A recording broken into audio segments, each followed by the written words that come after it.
ఏదైతే ఫాలో అవుతూ వస్తున్నామో 50% BC, SC, మైనారిటీలకు, ఎస్టీలకు ఇచ్చేది. అలాగే శాసన మండలికి కూడా అదే ప్రయత్నం పూర్తిగా చేసి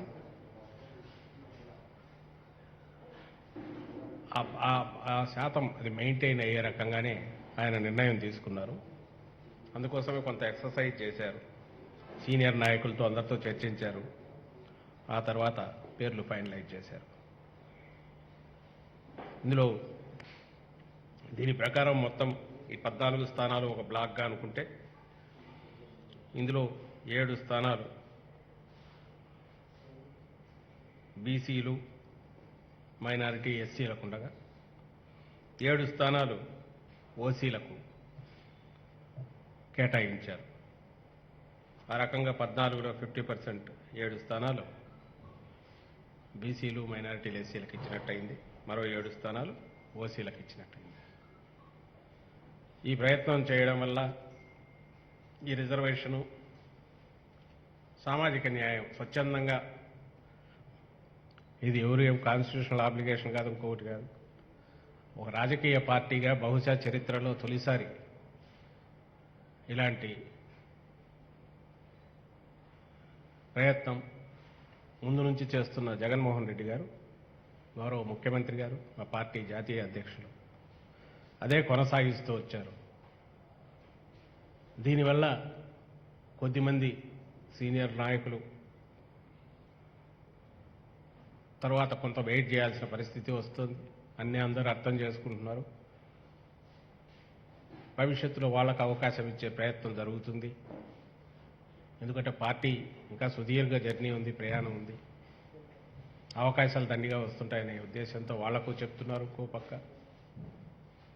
అలాగే ఈ వెనుకబడ్డ తరగతుల నుంచి కానీ, అట్టడుగు వర్గాల నుంచి కానీ, రాజకీయాల్లో ఉండి అవకాశం కోసం చూస్తున్న వీలైనంత మందిని తీసుకొచ్చే ప్రయత్నం కూడా సక్సెస్ఫుల్గా చేస్తూ వస్తున్నారు. ఇవన్నీ ఈ పార్టీ తొలి నుంచి అనుసరిస్తున్న విధానం జగన్మోహన్ రెడ్డి గారి నాయకత్వ పటిమ వల్ల, ఆయన అందరినీ కలుపుకుపోయి నచ్చచెప్పి కన్విన్స్ చేసి తీసుకురావడం వల్ల సాఫీగా కూడా అవి జరుగుతూ వస్తున్నాయి. అందులో భాగంగానే ఈసారి కూడా ఎవరికన్నా కొందరికి అవకాశం రావాల్సింది మిస్ అయినా నెక్స్ట్ దాంట్లో ఇస్తామనే ఆలోచనలో ఆయన ఉన్నారు. కాబట్టి ఎవరు ఇదేదో ఆఖరి అనుకోవాల్సిన అవసరం లేదని కూడా ఒకసారి అందరికీ ముందే చెప్పదలుచుకున్నాం. సో ఇప్పుడున్న దీని ప్రకారం, మా జాబితా ప్రకారం మొత్తం 1, 2, 3, 4, 5, 6, 7, 8 జిల్లాల నుంచి 11 స్థానాలకు ఎన్నికలు జరుగుతున్నాయి. ఇందులో వైఎస్ఆర్ కాంగ్రెస్ పార్టీ తరఫున విజయనగరం జిల్లా నుంచి రఘురాజు, ఆయన పేరు ఖరారైంది. ఈయన క్షత్రియ కులానికి చెందినవారు, ఓసీ కింద వస్తారు. తర్వాత విశాఖపట్నం నుంచి వరుదు కళ్యాణి గారు, ఈమె బీసీ కొప్పుల వెలమ కులానికి చెందినవారు. అలాగే వంశీకృష్ణ యాదవ్, బీసీ యాదవ, ఆయన వచ్చారు. తర్వాత తూర్పుగోదావరి జిల్లా నుంచి అనంతబాబు గారు, ఈయన ఓసీ కాపు. కృష్ణా జిల్లా నుంచి తలశిల రఘురాం గారు, ఈయన ఓసీ కమ్మ. అందరికీ తెలిసినవారు. తొలి నుంచి జగన్మోహన్ రెడ్డి గారికి ఆయన జర్నీ మొదలైనప్పటి నుంచి అన్ని కార్యక్రమాలు రఘురాం గారే కోఆర్డినేట్ చేస్తున్నారు. ఇప్పుడు కూడా ఆయన కోఆర్డినేటర్గా ఉన్నారు, అందరికీ తెలిసిన వ్యక్తి. మరో సీటు కృష్ణా నుంచి 2 ఉన్నాయి. దీన్ని ఎస్సీ మాదిగా మొండితోక అరుణ్ కుమార్ను ఫైనలైజ్ చేశారు జగన్మోహన్ రెడ్డి గారు. అలాగే గుంటూరు నుంచి ఉమ్మారెడ్డి వెంకటేశ్వర్లు గారు మరోసారి ఆయన పోటీలోకి దిగుతున్నారు. గతంలో కూడా ఆయన స్థానిక సంస్థల నుంచి పెద్దలు ఉమ్మారెడ్డి గారు విజయం సాధించారు. ఐ థింక్ అప్పుడు ఏకగ్రీవం అనుకుంటా, పట్టలేదు. ఆయన కాపు సామాజిక వర్గానికి చెందిన వాళ్ళు, అందరూ తెలిసిన ఓసీ. మరోది బీసీలకు మంగళగిరి నుంచి ఇవ్వాలని ఇస్తానని చేనేతలకు ఇంతకుముందు అన్నదాని ప్రకారం ఇక్కడ మురుగుడు హనుమంతరావు గారు, ఈయనను చేనేత గారికి చెందిన మాజీ శాసనసభ్యులు మాజీ మంత్రి మురుగుడు హనుమంతరావు గారిని ముఖ్యమంత్రి గారు ఎంపిక చేశారు. తర్వాత ప్రకాశం జిల్లాలో ఒక సీటు ఉంది. ప్రకాశం జిల్లా నుంచి గతంలో కందుకూరు ఇన్ఛార్జిగా పనిచేసిన తూమాటి మాధవరావు గారు ఆయన సెలెక్ట్ చేశారు. ఆయన ఓసీ కమ్మ సామాజిక వర్గానికి చెందిన వాళ్ళు. తర్వాత చిత్తూరు జిల్లా నుంచి ఒక సీటు ఉంది. అది కుప్పం ఇన్ఛార్జ్ భరత్, ఆయన బీసీ 1 ఇయర్ క్షత్రియ దీనికి చెందిన వారు. ఆయనను ఎంపిక చేశారు. ఆయన ప్రస్తుతం కుప్పం ఇన్ఛార్జిగా ఉన్నారు. గతంలో ఈయన తండ్రి పోటీ కూడా చేశారు, అందరికీ తెలిసింది. చంద్రమౌళి గారు కుప్పం నుంచి పోటీ చేశారు, ఐఏఎస్ అధికారి, సీనియర్ అధికారి. ఆయన అకాల మరణం తర్వాత ఈయన ఇన్ఛార్జిగా భారత్ గారు కంటిన్యూ అవుతున్నారు. ఇంకా మిగిలిన అనంతపురం నుంచి మాజీ ఎమ్మెల్సీ మాజీ విప్ వై శివరామరెడ్డి గారిని ఫైనలైజ్ చేశారు. సో ఈ 11 స్థానాలు, అంతకుముందు 3, మొత్తం 14లో BC plus minority 6, SC Madiga 1, 7. అలాగే మిగిలిన వాటిలో కాపు 2, క్షత్రియ 1, కమ్మ 2, రెడ్డి 2. ఈ రకంగా సామాజికంగా ఒక బ్యాలెన్స్ చేస్తూ అన్ని వర్గాలకు సమతుల్యత పాటించే ప్రయత్నంలో ముఖ్యమంత్రి జగన్మోహన్ రెడ్డి గారు కొంత ఎక్సర్సైజ్ సుదీర్ఘంగా చేసి వీటిని ఫైనలైజ్ చేశారు. నేను ఇప్పటికే ఇంతకుముందు చెప్పినట్టు ఇప్పుడు 18 మంది వైఎస్ఆర్సీపీ సభ్యులు కౌన్సిల్లో ఉంటే అందులో 11 మంది బీసీ, ఎస్సీ, మైనారిటీ వర్గాలకు చెందిన వాళ్ళు. దానికి ఇప్పుడు ఇవి కూడా యాడ్ అయితే వచ్చే దీంట్లో, ఎందుకంటే అన్నీ వైఎస్ఆర్సీపీ గెలుచుకునే దానికి అవకాశం ఉన్నవి కాబట్టి ఈ 14 కూడా కలిపితే మొత్తం 32లో 11 + 7 18 స్థానాలు బీసీ, ఎస్సీ, మైనారిటీలకు ఉంటాయనే విషయం అందరూ గమనించాలి. అందులో చెప్పుకోదగ్గ విశేషం దీంతో 4 మైనారిటీలకు చెందిన వాళ్ళు ఉంటారు. తొలిసారి కౌన్సిల్ చరిత్రలో మైనారిటీ నాయకులు వైఎస్ఆర్ కాంగ్రెస్ పార్టీ తరఫున 4.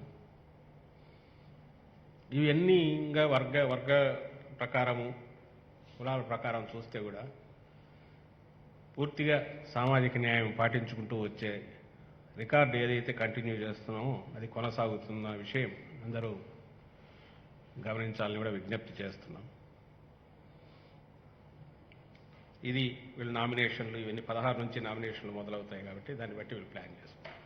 Thank you.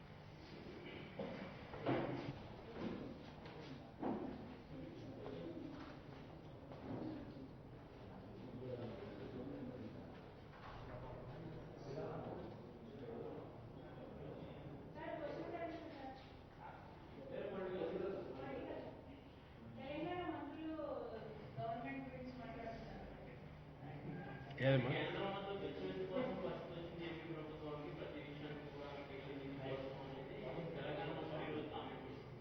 ఏమని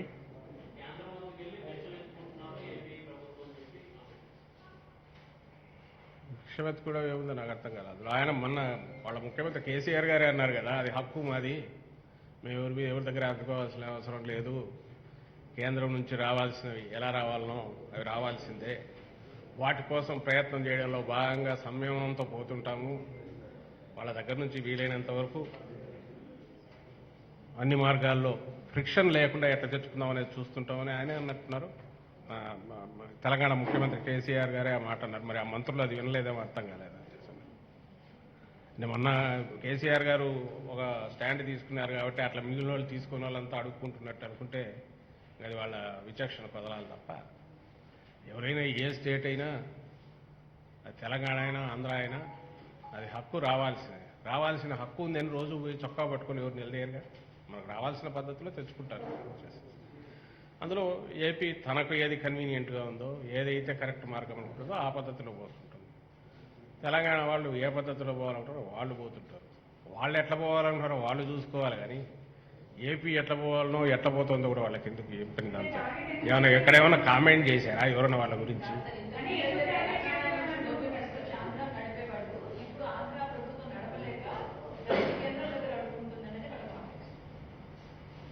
ఎక్కడ అక్కడి నుంచేనా ఎవరు మరి అదేది ఉంటే వాళ్ళైతే తెలంగాణ ఉద్యమం ఇప్పుడు మా తెలంగాణ ఇదెంత ఇది అయిపోయింది అని అనుకోవాల్సిన అవసరం లేదు. అప్పుడు మేము చెప్తున్నది అదే. ఇంతకుముందు కూడా ఇదే క్వశ్చన్ వేస్తే చెప్పాము.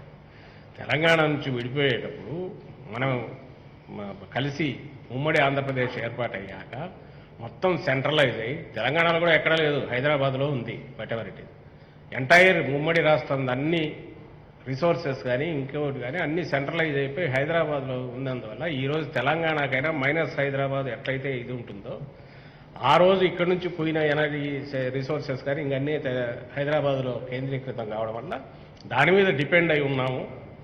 కాబట్టి ఆ విడిపోయేటప్పుడు ఆ వాటా కూడా రావాలని ఆ రోజు అందుకే అడిగింది. అసలు విడిపోవడం తప్పు, ఇన్నాళ్ళు మా స్ట్రెంగ్త్ కూడా దీనికి యాడ్ అయింది, అది గుర్తించండి అనేది ఇటువైపు వాళ్ళు చెప్పింది. ఈరోజు ఇట్స్ ఎ ఫ్యాక్ట్, అందరం అంటున్నదే. ఆ రోజు విడదీయడం అన్యాయంగా విడదీశారు, ఏ రిసోర్సెస్ లేకుండా చేశారు, సెంట్రలైజ్డ్ డెవలప్మెంట్ వల్ల హైదరాబాద్ ఒకటి ఇదైపోయింది.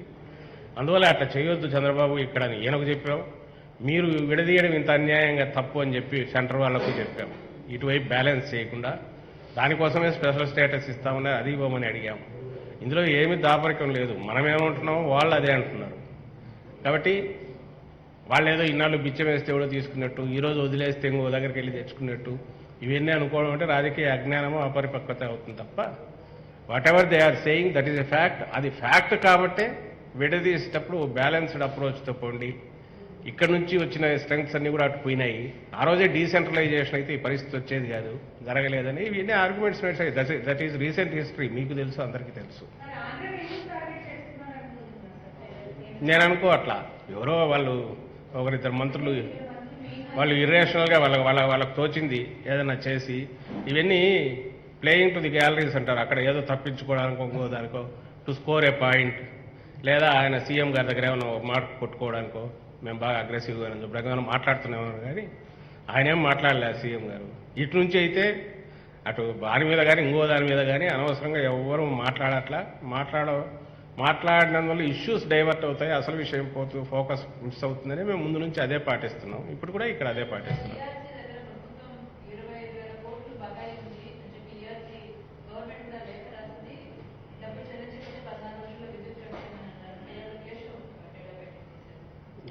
దాని లెటర్ చూస్తే 15,000 కోట్లు ఎత్తో అన్నట్టుంది అనుకుంటా. నేను చూసి నేను పూర్తి ఫాలో కాలేదు. కానీ ఏదైనా సరే వాళ్ళు పోతూ ఎంత అప్పు పడేసిపోయినారో అది మీకు లాస్ట్ టైం కూడా ఇచ్చాను, నా దగ్గర రెడీగా లేదు, మళ్ళీ మీకు పంపిస్తాం.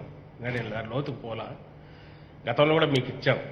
టీడీపీ ప్రభుత్వం పోయే టైంకు ఈ ప్రభుత్వానికి వారసత్వంగా కేవలం పవర్ సెక్టర్ నుంచి ఎంత అప్పు ఇచ్చిపోయింది అది మొత్తం తీసి రిలీజ్ చేస్తే మేము మళ్ళీ పంపిస్తాం మీకు. మీరు చూపండి. ఆయన పయ్యావుల కేశవ్ గారికి 25,000 కోట్లు 30,000 కోట్లు ఉంటుందంటే ఉండక ఏం చేస్తుంది బాగుంటుంది. మీరు ఇచ్చిపోయిందే అవి తీర్చుకోలేక అవస్థపడుతున్నాం. ఒకటోటి పవర్ వీళ్లకు మీరు కంపెనీస్కి మీరు పే చేయాల్సినవని మేమే పే చేయాల్సి వచ్చింది, డిస్కమ్లకు పే చేయాల్సి వచ్చింది.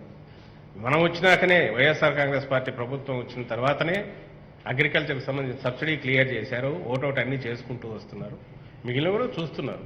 దట్ ఈజ్ గవర్నమెంట్ వీటికి సంబంధించింది, డిస్కమ్లకు సంబంధించింది కొంత internal, because they are not private consumers కాదు కాబట్టి ఇంటర్నల్ ఒక కంకరెన్స్ కానీ ఒక అగ్రిమెంట్ లాంటివి కానీ జనరల్గా ఉంటాయి. అంత సేమ్ దీనికి సంబంధించిన కాబట్టి దీనికి సంబంధించి ఏఆర్సీ రైజ్ చేస్తే దానికి ఆన్సర్ ఇవ్వాల్సిందో వీళ్ళు ఇస్తారు.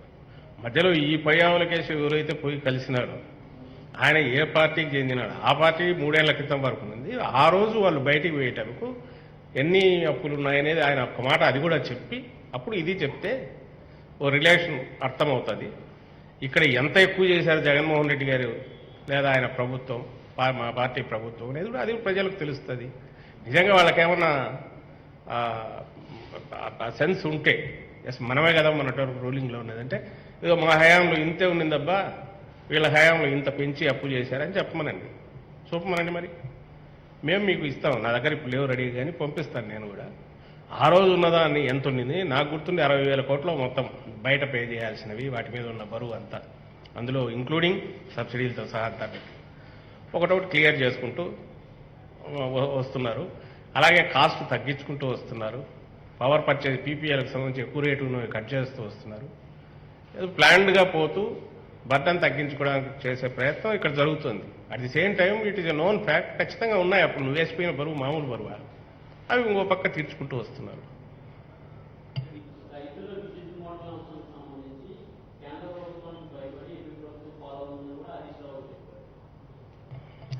అదే నాకు అర్థం కాదు ఏంటంటే, ప్రతి పార్టీకి ప్రతి ప్రభుత్వం ఏ పార్టీ అయితే ఉంటే వాళ్ళకు ఒక లైన్ ఆఫ్ థింకింగ్ ఉంటుంది. ఇది ఎప్పుడైనా ప్రజలకు సంబంధించినంత వరకు వాళ్ళ ఇంట్రెస్ట్ భంగం కలిగే రకంగా ఏదైనా చేస్తే ఎవడైనా క్వశ్చన్ చేయొచ్చు.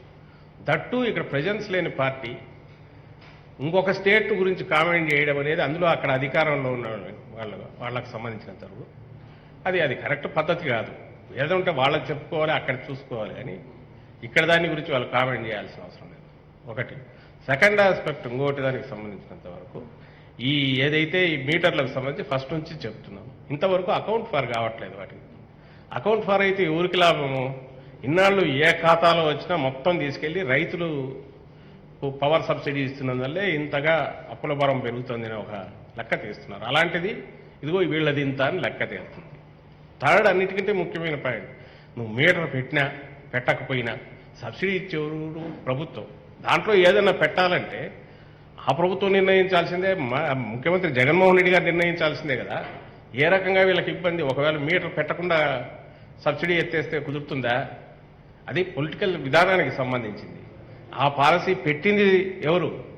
ఆయన తండ్రి రాజశేఖర రెడ్డి గారు. ఈరోజు అక్కడైనా తప్పనిసరిగా అనుసరించాల్సి రావడం, లేదా ఇక్కడ మధ్యలో వచ్చిన ప్రభుత్వాలు అనుసరించాల్సి రావడం, ఇవన్నీ ఆ రాజశేఖర రెడ్డి గారు ఏదైతే దిశానిర్దేశం చేశారో ఆ రోజు ఒక గీటురాయి గీశారో దాన్ని పట్టుకొని పోతున్నారు. ఆయన తనయుడుగా జగన్మోహన్ రెడ్డి గారు దాన్ని మరింత మెరుగ్గా ఎట్లా చేయాలనేది ఆలోచిస్తుంటే, మీటర్లు పెట్టడం వల్ల వాళ్ళకి కట్ చేస్తారేమో అంటే, కట్ చేసేటప్పుడు ఎలాగో తెలుస్తుంది కదా, ఆ రోజే అడగచ్చు కదా. అదే రహస్యంగా చేసేది కాదు కదా సబ్సిడీ కట్ చేయడం అనేది. దాని మీద ఇప్పటి నుంచి అనాల్సిన అవసరం ఏంది? మీటర్లకు సబ్సిడీకి సంబంధం ఏముంది? అసలు మీటర్లకు దానికి సంబంధం ఏముంది? రెండవది, ఒకవేళ లైన్ ఆఫ్ ఇది పెట్టి దానికి అప్పులకు లింక్ పెట్టి వాళ్ళు పెడితే క్వశ్చన్ చేస్తే వాళ్ళని చేయాలి, ఎవరిని? సెంటర్ను చేయాలి. అసలు అక్కడ పెట్టినందువల్ల దాన్ని ఒక ప్రూడెంట్ దీని కింద మీరు కూడా ఫాలో అవ్వండి అని రాష్ట్రాలకు చెప్తే ఒక క్రమశిక్షణ అలవాటు అవుతుందని అంటే, దాన్ని ఫాలో అయితే దాంట్లో తప్పేందో అర్థం కావట్లా. దాంట్లో పొలిటికల్ ఇష్యూ ఏముంది? ఎవరికి అన్యాయం చేయడం ఏముంది? ఏమీ లేవు దాంట్లో, కనపడట్లా. ఇవి పొద్దుపోని ఆర్గ్యుమెంట్. ఇక్కడ టీడీపీ ఏం మాట్లాడుతుందో అక్కడ వాళ్ళు అదే మాట్లాడుతున్నారు. ఎందుకు మాట్లాడుతున్నారో కూడా అర్థం కావట్లా. వాళ్ళు ఈ రాజకీయ పార్టీలు ఏవైతే రాజకీయం అంటే ఊరికి ఎత్తుగడలు, నాలుగు ఏదో ఆ రోజుకి ఎవరో ఒకరి మీద ఒక అటాక్ చేసి అదొక న్యూస్గా వస్తే సరిపోతుంది మీడియాలో అనుకునే వాళ్ళు చేసే పనులు తప్ప సీరియస్నెస్ అయితే కనిపించట్లే అలాంటి విమర్శల్లో కానీ ఆరోపణలు. కానీ ఫ్రీక్వెంట్గా వస్తుంది కాబట్టి నేను డీటెయిల్గా చెప్తున్నా. మీటర్లు అనేవి పూర్తిగా ఒక క్రమశిక్షణకు, అలాగే దేనికి ఎంత అకౌంట్ అవుతుందో తెలియడానికి. ఒకవేళ నిజంగా సబ్సిడీ ఉండాలా లేదా అనేది అది ఎంటైర్లీ డిఫరెంట్ విధానం. మీటర్లు అనేది పెట్టడం అనేది ఎంటైర్లీ డిఫరెంట్ యాక్టివిటీ. ఈ రెండిటికి సంబంధం ఏముంది అనేది ఆ మాట మాట్లాడే వాళ్ళు ఎక్స్ప్లెయిన్ చేస్తే అర్థమవుతుంది. మాకు సంబంధించినంతవరకు జగన్మోహన్ రెడ్డి గారికి సంబంధించి ఆలోచించేది ఒకటే, రైతులు వాళ్ళకు సంబంధం లేని కాస్ట్ దాంట్లో వేసి చూపకుండా అది కట్ చేస్తుంది. ఎగ్జాక్ట్లీ ఎంత అవుతుందో తెలుస్తుంది. మెరుగైన క్వాలిటీ పవర్ ఇచ్చిన తర్వాత ఎంత కట్ చేసినప్పుడు తెలుస్తుంది. ఎంటైర్ థింగ్ ఇది అకౌంట్ ఫార్ అవుతుంది. నష్టమే ఉంది దాంట్లో. ఇది రైతులకు అర్థమైంది కాబట్టి వాళ్ళు ఎవరు ఫీల్ కావట్లే. ఈ పొలిటికల్ వీల్ చేసే న్యూసెన్స్ తప్ప రియల్ ఫార్మర్స్ కానీ ప్రజలు కానీ దాని గురించి ఎవరు ఫీల్ కావట్లేదు.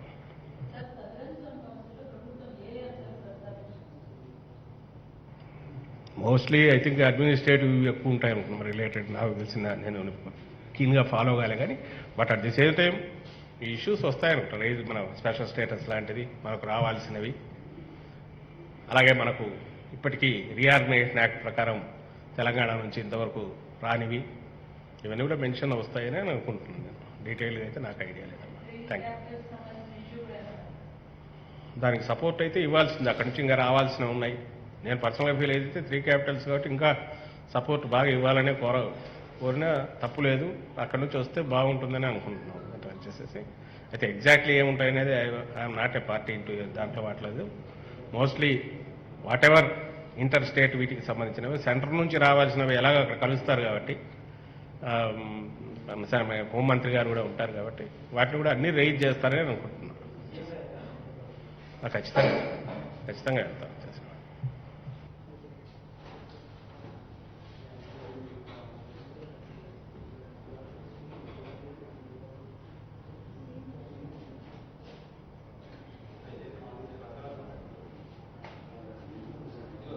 చిన్నది ఇప్పుడే ఇన్ఫర్మేషన్ వస్తుంది, ఊరికి చెప్తున్నా మీ దీనికోసం వచ్చినా సరే. పవర్ సెక్టర్ మొత్తం ఈ డిస్కమ్లకు సంబంధించి అప్పులు 14 నాటికి 33,587 కోట్లు ఉంటే 2019 నాటికి మేము వచ్చే టైంకు 70,254 కోట్లకు అది పెరిగింది. టీడీపీ ప్రభుత్వం సాధించిన ఘనత ఏదన్నా ఉంటే డిస్కమ్ల మీద 70,254 కోట్ల అప్పులు పెట్టిపోయింది. అలాగే విద్యుత్ ఉత్పత్తి సంస్థలకు డిస్కంలు చెల్లించాల్సిన బకాయిలు 14 నాటికి, అంటే దీంట్లో పార్టీ ఉంటుందన్నమాట, 2014 నాటికి 2,893 కోట్లు అయితే 2,893.23 కోట్లు 2019 అంటే మేము వచ్చేట వాళ్ళు దిగిపోయే టైంకు 21,540.96 కోట్లకు చేరుకుంది. ఇది ఎవరికి? పవర్ ప్రొడ్యూసర్స్కు వీళ్ళు పే చేయాల్సింది. 2,800 కోట్లు ఉండేది, దాదాపు 19,000 20,000 కోట్లు వీళ్ళు వచ్చిన తర్వాత బకాయిలు పెట్టిపోయినారు. ఇవి కూడా దాంట్లో 70,000 కోట్లలో ఉండింటాయి అనుకుంటున్నాను కూడా. సో ఇంత అప్పులు పడేసిపోయి ఏ మొహం పెట్టుకుని వీళ్ళు మళ్ళీ ఈఆర్సీ దగ్గరికి పోవడం ఏంది, ఆడిగిపోయి దబాయించడం ఏంది, అక్కడి నుంచి బయటకు వచ్చి ఘనకార్యం చేసినట్టు మా మీద పడడం ఏంది. కొంచెం సిగ్గున్నా ఉండాలి కదా మాట్లాడడానికి, ఇంగితం ఉండాలా, ఆలోచిస్తున్నప్పుడు ఏం మాట్లాడుతున్నామని. ఇది ఎవరో ఎప్పుడు పవర్లో లేని వాళ్ళు మాట్లాడి పార్టీ మాట్లాడితే బాగుంటుంది కానీ పోనీ ఎప్పుడో 10 ఏళ్ల క్రితం ఉన్న వాళ్ళు మాట్లాడితే అర్థం చేసుకోవచ్చు. 2.5 సంవత్సరం క్రితం వీళ్ళే ఉండింది. పోతూ పోతూ వీళ్ళు పడేసిపోయిన అప్పే. ఆ అప్పులు మెల్లగా జాగ్రత్తగా తీర్చుకుంటూ ఈ ప్రభుత్వం జగన్మోహన్ రెడ్డి గారు జాగ్రత్తగా తన దగ్గర కూర్చొని ఒకటి రీపే చేసుకుంటూ వస్తూ సోలార్ పవర్ తీసుకురావడం ద్వారా తక్కువకు 4.36 పైసలకి ఇప్పుడు మనం రైతులది లెక్కలేక వేసేస్తున్నది. అలాంటిది 2.49 పైసలకు తీసుకొచ్చి దాంతో అగ్రిమెంట్ చేసుకొని సెకీ ద్వారా చేయిస్తున్నారు. ఇందులో తక్కువ ఏదైతే ఇంకా శాశ్వతంగా చేద్దామని ఏదో దయాదాక్షిణ్యాల మీద కాకుండా రైతులకు ఇచ్చే పవర్ వాళ్ళ హక్కుగా శాశ్వతంగా వచ్చే 25 ఏళ్ల వరకు కూడా ఎవ్వడు మళ్ళీ దాంట్లో ట్యాంపర్ చేయకుండా, క్వశ్చన్ చేయకుండా అందుకోసం పకడ్బందీగా ఏర్పాటు చేసి అది కూడా తక్కువ ఖర్చుతో చేసే ప్రయత్నం, క్వాలిటీ పవర్ ఇచ్చేయడానికి ఈ ప్రయత్నం చేస్తుంటే ఎలాగో అప్రిషియేట్ చేయరు. దాన్ని పక్కకు తోసేసి ఇంకోటేదో తీసుకొచ్చేసి ఆ ముందేమో అదేమో పెద్ద స్కామ్ అని, ఎక్కడ స్కామ్ అంటే దానికి సమాధానం లేదు. ఇప్పుడేమో కొత్తది ఏదో ఇది తీసుకొచ్చారు. నువ్వు చేసిన తప్పులు, నువ్వు చేసిన అప్పులు ఎట్లా దాన్ని సర్దుకోవాలని ఈరోజు ప్రయత్నం జరుగుతుంది. ఇది ప్రజలు బాగా అర్థం చేసుకున్నారు. వాళ్ళని కన్ఫ్యూజ్ చేసే ప్రయత్నం ఈ టీడీపీ కానీ ఆ పార్టీ నాయకులు కానీ చేస్తున్నారు.